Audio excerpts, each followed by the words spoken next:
true freedom is not attained by doing whatever you want whenever you want. True freedom is being a servant of God.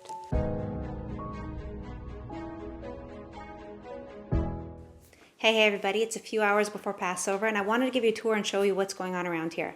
So right now I'm standing inside of my typical year-round kitchen where I prepare all the challahs and the cookies and the cakes, all the things that we're not allowed to eat on Passover. So many people only have one kitchen and they kasher it and they turn it into a spaceship and they cover it with aluminum foil and everything. I am very thankful that I do have a separate designated Passover kitchen, so I just go down there and I do all of my Passover kosher cooking there.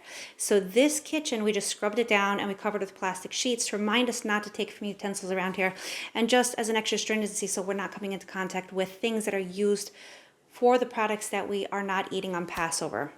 So this kitchen is closed down and we will head downstairs and I'll show you what's going on down there. So here's my little kosher for Passover kitchen. This is closed up during the year and we only open it like a week or so before Passover. I cook, I stock up my fridges and my freezers, and it just makes my life so much easier on the holiday itself because I can just pull things out. I don't have to cook fresh. It makes it so much more enjoyable. Now let me go show you what our Seder is going to be like. So this is my table set up inside of the basement for the Passover Seder that we'll be having tonight. Now, typically we eat upstairs, but because the Passover kitchen is in the basement, it just makes it so much more practical to have the table in the basement as well. So this is where we're eating and this is what it's going to look like. So over here we have a table with a lot of things prepared for the kids, a lot of books to keep them entertained, things that they can learn, things that they can explore, pictures, all their arts and crafts that they made about Passover. Everything can be found over here. And in these boxes actually is our matzah. Now let me show you the matzah up close so you can see what it looks like. People are familiar with the small boxes of matzah that they sell inside of the grocery stores, but my family actually eats something different. It's called shmar matzah. It comes in a much bigger box. Let's put it that way. Let me show you. So mine is actually from Eretz Yisrael, yay, and it looks very different. It is not square. It is actually a round shape. Let's see if I can open it up and pull out a piece. This is shmar matzah. This is matzah that was handmade. And shmar matzah was made using flour that was very, very carefully guarded from the time it stood inside of the wheat field. Now, my father-in-law was actually one of those people who would go down to the wheat field before the harvest. And he would actually test the humidity levels inside of the air. He would make sure that it wasn't too moist and that it wasn't going to rain. Why? Because even a drop of water on wheat that was already cut can cause it to begin the leavening process. And with 18 minutes, it goes from being fit for Passover to not being fit for Passover. It's a tiny little detail, but details are so important. And we can actually see this importance in the details alluded to in the names chametz, leavening, and matzah. Matzah and chametz share the same letters almost. They both have a mem and a tzadi, and then they both have a letter that looks very, very similar. In matzah, there's a hey, which is missing one little portion that is added to in the ches of chametz. All of these little details, all these observances that the Jewish people do are our ways of connecting with God. It's the way that God gave us to connect with Him. It's our way of saying, God, we love you so much, and yes, we want to fulfill all of your commandments. This is a bond of love that we are forming with you. It's a beautiful thing. Many people know the famous passage that says, Moses said to Pharaoh, let my people go. But many people don't finish the verse. They don't realize that there's a whole second half of it.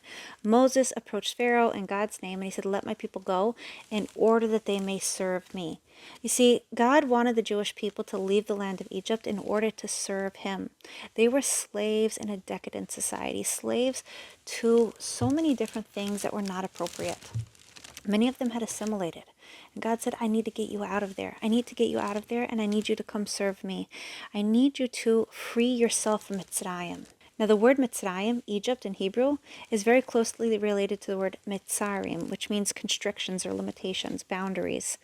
And when a Jewish person celebrates Passover, they're supposed to see themselves as having left Egypt, having left their own personal Egypt, pushing beyond their boundaries, attaining true freedom. Now, true freedom is not attained by doing whatever you want whenever you want. True freedom is being a servant of God.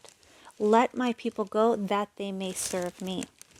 So when we're doing all of these mitzvahs, we are forming a close bond with God. And the truth is, we're also becoming better people in the process, which is God wants from us. You know, there are a lot of people who say, oh, the law is just a taskmaster. It's just to show you how bad you really are. Of course, this comes straight from the Christian Bible. But here's the thing. It's just the opposite. God says, I believe in you. It's the biggest compliment. He says, I'm going to give you mitzvahs. I'm going to give you commandments, and I believe in you that you can do them. And through doing them, you're going to become a better person. You're going to be able to leave your own personal Mitzrayim, your own personal Egypt. And I guarantee you that if you walk into almost any Jewish household around the world, an observant family who is keeping Passover, you can offer a piece of cake, a donut, a cookie to a 5-6-year-old child. You can tell them that it's chametz, that it's leaven, that it's bread products that they're not allowed to eat, and they're going to say, I'm sorry, I can't eat this. It is Passover. Why? Because they're in the process of leaving Mitzrayim. They're leaving the process of being enslaved to desires, enslaved to their own wants, right? They are serving God. They are becoming better people. And that's what life is about. Life is about, yes, we have commandments, and the details are so important. And we can do them. We truly can. And through them, we can connect to God, and we can create a better society, and we can leave our own personal Mitzrayim. Wishing you a wonderful Pesach.